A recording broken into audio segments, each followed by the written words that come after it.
ඒකදී මේ මිනිස්සයා විසියලා ගිහලා වින් ස්ක්‍රීන් එකේ වදිනවා. මේ තියෙන්නේ. මේ වගේ. මෙන්න මෙහෙම මේ ඔළුව වැදිලා තියෙන්නේ. මේ වගේ. මෙහෙම ඇවිල්ලා මෙතන වල පේනවාද සීට් බෙල්ට් එක? මෙන්න මෙතනදී මේ සීට් බෙල්ට් එක තද වෙලා. මේ අර වීණා වගේ තත්ත්ව යන්න පුළුවන් ගන්නට තද වෙලා මේ. එච්චර තද උනේ කොහොමද? මේ වාහනේ සීට් බෙල්ට් එක ඇත්තටම දාගෙන ඉඳලා නැහැ. මේ වාහනේ පදපු කෙනා සීට් බෙල්ට් දාගෙන ඉඳලා නැහැ. පැසෙන්ජර් සයිඩ් එකේ ඉඳපු කෙනා සීට් බෙල්ට් දාගෙන ඉඳලා නැහැ. එහෙනම් මේ සීට් බෙල්ට් එක මෙහෙම තද වෙන්නේ කොහොමද? මෙන්න මේ සීට් බෙල්ට් එක තද වෙන්න උපක්‍රමයක් තියෙනවා වාහනේ ප්‍රීටෙන්ෂනර් කියලා. ඒකෙන් වෙන්නේ වාහනේ හැප්පෙනකොටම අර මිනිස්සයා ඉස්සරහට විසින එක නවත්තන්න මෙන්න මේ සීට් බෙල්ට් එක අදිනවා ඇතුළට.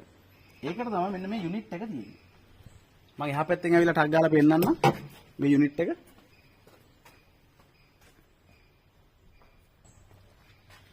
මෙන්න මේ යුනිට් එක. මෙන්න මෙතන පොඩි ගෑස් යුනිට් එකක් තියෙනවා මේ. මෙතනට එනවා ලයින් එක. ඒතර වෙන්නේ හැප්පුණාට පස්සේ මෙයා ගෑස් එකක් නිකුත් කරනවා. මෙන්න මෙතන රැක් ඇන්ඩ් පීනියන් එකක් තියෙන්නේ. ඒකෙන් මේ බෙල්ට් එක පල්ලෙහාට ඇදලා තද කරනවා. ඊට අමතරව මේක තව ටයිට් කරනවා මෙන්න මෙයාගෙන්. මෙයාත් ඇත්තටම ඉන්ෆ්ලේට් එකක් ඩෙටනේටර් එකක්. මෙයාත් එන්නේ මේ තියෙන පවර් එකක් යාර දීලා. මෙයාත් මෙන්න මෙතන කේබල් එක. මෙන්න මෙතන කේබල් එකක් තියෙන මේ ඇතුලේ. මේ කේබල් එකේ මෙයා අදිනවා මෙහාට. මේ ඇදපු ගමන් මේක මෙච්චර ටයිට් වෙලා තියෙන්නේ. දැන් මිනිස්සෙක් මේක දාගෙන හිටියා නම් ඒ මිනිස්සයා පස්සට අදින එක කරන්නේ. නමුත් මෙතනදී දාගෙන ඉඳලා නැති නිසා මෙයා නිකන් ටයිට් වෙලා තියෙන්නේ. ඉතින් මේ වාහනේ මේවා නැවත පාවිච්චි කරන්න බෑ. රීප්ලේස් කරන්න ඕන. මේ යුනිට් එකත් ක්‍රෑෂ් ක්ලියර් කරන කියන මෙතඩ් එකෙන් අපිට පුළුවන් නැවත භාවිතයට ගන්න. මේ වයර් හානස් එක මේ විදිහට දෙපැත්තටම එනවා.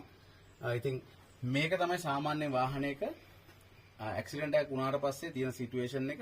ඉතින් මේවා සීට් බෙල්ට් දාගෙන ඉන්න. මොකද සීට් බෙල්ට් එක නොදැම්මොත් අර වගේ ලොකු හානියක් වෙන්න පුළුවන් ඔළුවට සහ අනිත් අවයවයන් වලට. ඉතින් මේක ටිකක් දරුණු විදිහට වැදිච්ච වාහනයක්. ජීවිතක්ෂයටපත් වෙලා නැහැ කවුරු.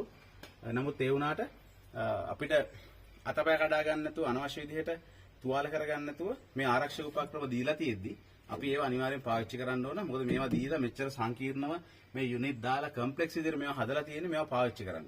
මේක නිකන් මෙහෙම සීට් එකකට ගහලා තියන්නවත් නැත්නම් මේක මේ විදිහට එල්ලෙන්න තියන්නවත් නෙමෙයි මේක තියෙන්නේ. ඒ නිසා කොයි වෙලේ සීට් බෙල්ට් එක පාවිච්චි කරන්න. ඇක්සිඩන්ට් එකක් වෙන වෙලාව අපි දන්නේ නැහැ.